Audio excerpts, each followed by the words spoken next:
তো অনেকেই ভাবে যে ভিডিও বানাতে নাকি বড় একটা ক্যামেরা লাগে, বড় একটা সেটআপ লাগে।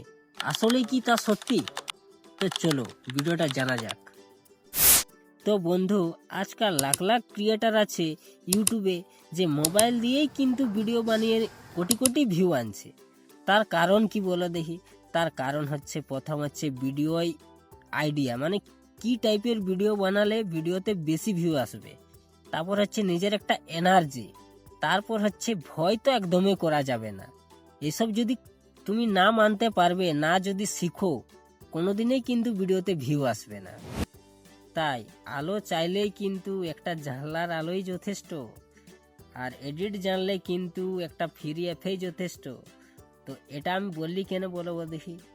তো অনেকেই আছে যে বলে প্রফেশনাল এডিট হলে আমার ভিডিওটা ভিউ আসতো। তো প্রফেশনাল এডিট অনেক ভিডিও আছে, তোমরা রিসার্চ করবে, আর এমনি হালকার উপরেও অনেক ভিডিও আছে। তো দেখবে প্রফেশনাল যারা এডিট করে তাদেরও কিন্তু কিছু কিছু ক্রিয়েটার আছে ভিউ আসে না। তো এর কারণ কি?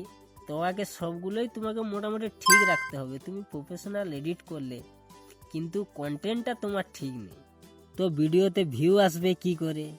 তার কিছু ট্রিক আছে না? তাই তোমার কাছে যদি মোবাইল আছে, এখনই ভিডিও শুরু করো। আর যদি না শুরু করো, তাহলে তোমার সেটআপও কাজে দেবে না, মানে সেটআপ থাকলেও তোমার কাজে দেবে না। আর যদি তুমি একবার শুরু করো, পরবর্তীকালে কত কত সেটআপ, কত কত দামি ক্যামেরা, মানে বিশাল ব্যাপার। তাই কিন্তু তোমার ওই ফোনটাই কিন্তু মেন অস্ত্র। কেন বলো দেখি? চাইলে ফোনটা দিয়েই কিন্তু অনেক কিছু করা যায়, শুধু একটু মনের আগ্রহ দরকার। ঠিক আছে, ভাবতে ভাবতে দিন চলে যাবে, তুমি লাস্টে মারাবে।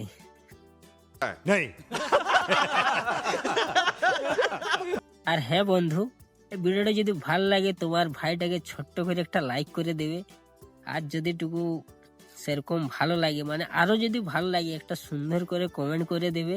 তাহলে তোমাদেরকে আমি এই সব ভিডিও নিয়ে, মানে এমন টাইপের ভিডিও আনবো, তোমাদের 100% গ্যারান্টি ভিডিও বানাবার জন্য তোমাদের জোর বাড়বে, গায়ে জোর বাড়বে, সেরকম মোটিভেশন মানে ভিডিও আনবো। ঠিক আছে, তো চলো ভিডিওটা শেষ করছি।